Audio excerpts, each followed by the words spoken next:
2010 में ये जगह एक बंजर जमीन हुआ करती थी, but today it has transformed into a beautiful township जिसमें है खूबसूरत घर, green parks, sports complex, day and night cricket stadium, shopping complex, schools, hospitals, temples and a lot more. Basically an epitome of modern living. मैं हूँ greater Noida waste के एक ऐसे township में जिसने पूरे NCR का लैंडस्केप बदल दिया। Welcome to Gaur city.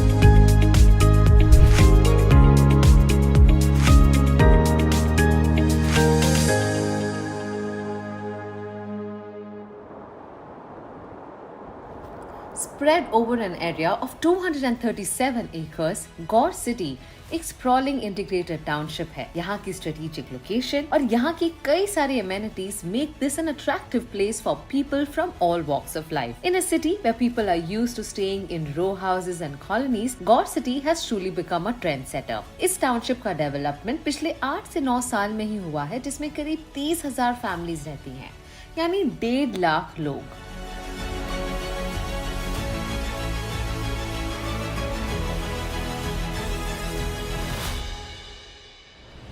Meet the man behind the transformation of not just Noida's landscape but also the mindset, Mr. Manoj Gaur, Chairman and Managing Director of Gaur's Group. तो एक project मेरे को याद है, वो हमने वहाँ पे प्रोजेक्ट लिया था क्योंकि उसके अंदर दलदल थी और पहली बार जब हमने जेसीबी उसके अंदर किया तो जेसीबी बड़ी जैसी मशीन उसके अंदर चली गई, अंदर डूब गई जो है। देन के ये क्या हुआ, इस पे बिल्डिंग कैसे बनेगी। लेकिन इन्होंने अपने विजन और मेहनत से इस दलदल को एक सॉलिड ग्राउंड में बदल दिया और लाखों लोगों का पहले घर का सपना पूरा कर दिया। मारुति लोगों की पहली कार होती है, तो हम रियल एस्टेट के मारुति जो है बनना चाहते थे कि किस तरह से जो है हम कम कॉस्ट में अच्छी लोकेशन और अच्छी फैसिलिटीज़ के साथ घर दें। ऑफ कोर्स बीच बीच में हमने टेक्नोलॉजी भी बहुत ज़्यादा चेंज की जो है।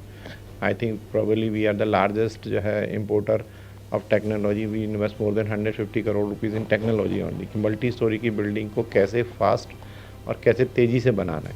तो उसका भी एक बहुत बड़ा बैकवर्ड इंटीग्रेशन, और we are into the construction. तो कंस्ट्रक्शन एक हमारी बहुत बड़ी स्ट्रेंथ रही, कभी भी हमने आउटसोर्स नहीं किया, कंस्ट्रक्शन कंपनी हमारे साथ रही। तो कंस्ट्रक्शन में एक पैशन भी था हमारा और कंस्ट्रक्शन हम खुद करते थे, तो वो भी एक बहुत बड़ा रहा कि कॉस्ट की कंट्रोलिंग एंड टाइम पे हम वो बना के दे सके। तो ये 2-4 चीज़ें रही जिसको आज भी हम फॉलो करते हैं।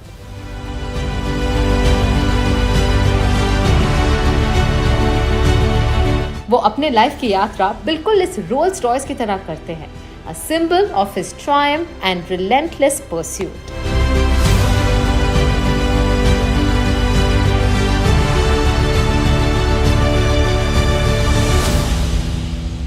तो सबसे पहले तो मैं आपसे ये जानना चाहूँगी कि रोल्स रॉयस दिल्ली में क्या एवरेज देती है? जब आप रोल्स रॉयस ले रहे हैं तो एवरेज को भूल जाना चाहिए। मैं मुंबई से हूँ जहाँ इतनी स्पेस नहीं है, बट आपने कैसे इस स्पेस को इतना ऑप्टिमली और एफिशिएंटली से ट्रांसफॉर्म किया है? Take us through that journey. देखिए, आज तो हम कह सकते हैं आज से 10-11 साल पहले यहाँ कोई आता नहीं था जो है। तो जो मैंने पहले भी बताया कि इस रोड की जो मैं बात कर रहा था, ये रोड यहाँ कोई एग्जिस्ट नहीं करती थी।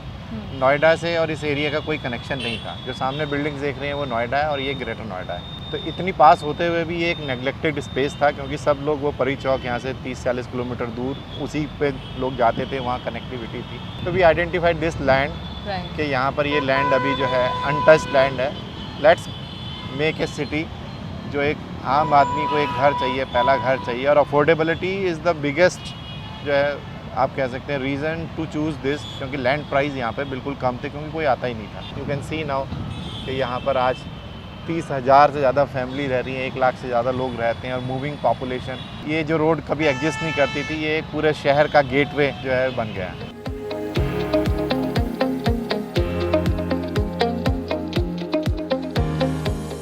हमारा जो एक थॉट था कि हमें 3 कॉन्सेप्ट लेके चलने हैं, walk to play, walk to work and walk to school.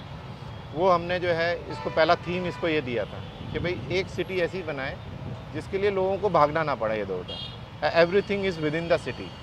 और कॉन्सेप्ट हमने डे नाइट स्टेडियम्स इसलिए बनाए कि लोग जो है 6 बजे के बाद जो काम करके आते हैं, 6 बजे के बाद अंधेरा हो जाता तो वो खेल नहीं पाते, तो रात में उनको हमने लाइट्स करा एक जो बहुत बड़ी प्रॉब्लम थी, हमने सिंगापुर विजिट किया, वहाँ पर एक रूल है कि हर बच्चा अपने ही सेक्टर के स्कूल में जाएगा, सो दैट ट्रांसपोर्ट और जो एक क्वालिटी टाइम होता है बच्चे का, वो सुबह सुबह हमारे सब बच्चों ने भी एक एक घंटे स्कूल की बसों में जो है सुबह 6:30 बजे मम्मियाँ उठा के खड़ी कर देती हैं। तो वो भी एक था कि स्कूल भी अंदर बनाना है। तो आज एक स्कूल में मोर देन 4500 किड्स हैं, जिसमें 85% बच्चे जो है वॉक करके आते हैं। ब्यूटीफुल मॉल, लार्ज मॉल इसके अंदर है। तो वो धीरे धीरे सिटी एक इवॉल्व हो रहा है यहाँ पर। आपकी एंट्री रियल एस्टेट स्पेस में हुई कैसे?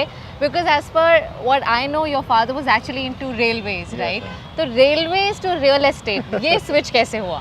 फादर मेरे रेलवे में थे, लेकिन उनकी जो सिविल इंजीनियरिंग डिवीज़न ही थी। ओके। तो वहाँ से जब हमने अपना कॉलेज ख़त्म किया तो मेरे को मौका मिला एक कॉन्ट्रैक्ट पूरा करने का। लेकिन कॉन्ट्रैक्ट में समझ आ गया कि contract is not our field. और फिर छोटे छोटे मकान उस टाइम बनते थे कि एक प्लॉट के अंदर 5 अपार्टमेंट, 10 अपार्टमेंट। तो वहाँ से जर्नी स्टार्ट हुई और लगातार हर साल कंपनी ने अपना टर्नओवर डबल किया। एक्सपीरियंस ऑफ जो है कंप्लीटिंग लार्ज प्रोजेक्ट धीरे धीरे आता गया, कॉन्फिडेंस आता गया। तो फिर इस तरह के प्रोजेक्ट जो है मोर देन 250 एकड़ टाउनशिप एक यहाँ पे बनाया है, यमुना में बनाया। तो वो धीरे धीरे इवॉल्व होता रहा। उसके अंदर बहुत हमने टेक्नोलॉजी को भी इन्वॉल्व किया। हाँ जी। और कंस्ट्रक्शन हमारा पैशन था, तो खुद कंस्ट्रक्शन में आज भी इन्वॉल्व होते हैं, रोज़ साइटों पे जाते हैं। तो उसने बड़ा हेल्प किया कि ये इतना बड़ा volume more than 5 crore square feet जो बन गया, अब बन भी गया और बस भी गया, लोग रहने भी लग गए।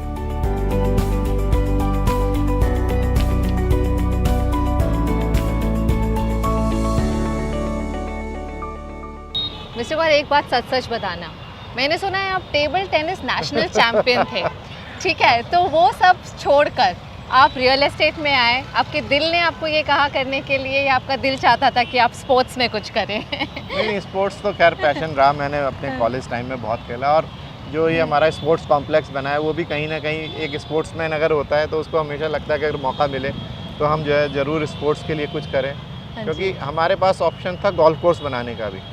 तो हमने गोल्फ कोर्स को जो है कहा कि नहीं, golf course is very elite, but हमने कहा कि इसको मल्टी स्पोर्ट्स बनाते हैं। जो लोग आम लोग रहते हैं वो क्रिकेट खेलना है, उन्होंने फुटबॉल खेलना है, एथलेटिक्स है, टेबल टेनिस है, बॉक्स क्रिकेटिंग है।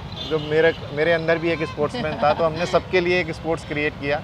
और बहुत बड़ा स्टेडियम है ये। इट्स गुड, वेरी गुड 18 एकड़ stadium with all national international facilities. 18 एकड़ इतना बड़ा stadium, I would love to सी।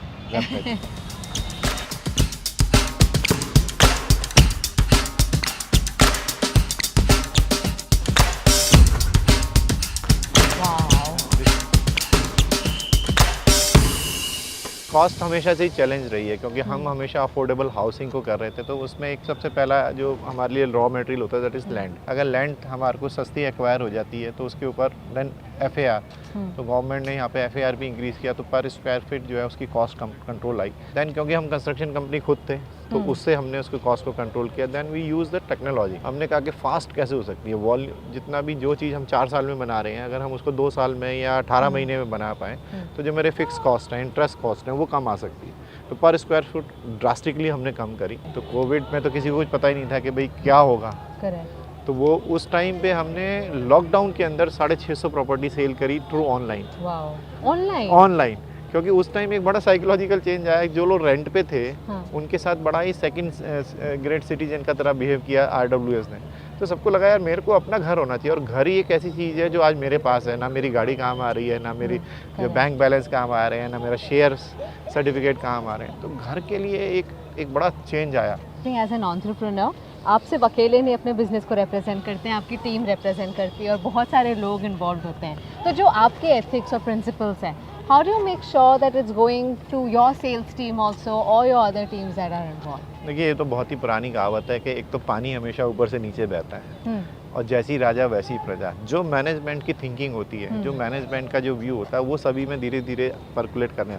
अगर मैं ऊपर बैठा हुआ कुछ गलत काम करता हूँ तो मेरी टीम भी वैसी बन जाती है। तो आज मेरी टीम में 20-20 साल पुराने लोग हैं। तो वो एक एथिक्स कंपनी के जो है वहीं चले आ रहे हैं कि भाई आपको जो है कस्टमर केयर है या क्वालिटी प्रोजेक्ट है, डिसिप्लिन रखना है अपने फाइनेंस में, डिसिप्लिन रखना है अपने जो है कंस्ट्रक्शन में। तो वो चीज़ें धीरे धीरे जो है नीचे सब टीम अब ऐसी बन गई है। लोग पसंद नहीं करते बिल्डर को, एक बार प्रोजेक्ट खत्म हो जाए रेपुटेशन खराब हो जाती है। किस तरह से आप ये इंश्योर करते हैं कि किसी भी तरह से आपकी रेपुटेशन ना खराब हो और the people who are living in the society still like you?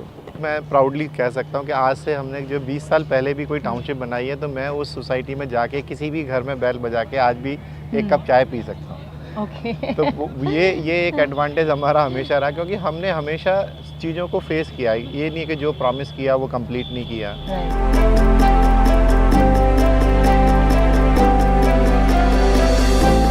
Well, so business कोई भी हो, मेहनत और ईमानदारी हो साथ में, नतीजा आपके सामने है। So this was the story of Mr. Manoj Gaur on our episode of Stories from Bharat, जिनके फादर की शुरुआत हुई थी एज अ रेलवे एम्प्लॉय, पर आज उन्होंने मिलकर एक नया शहर बसा दिया है इन ग्रेटर नोएडा।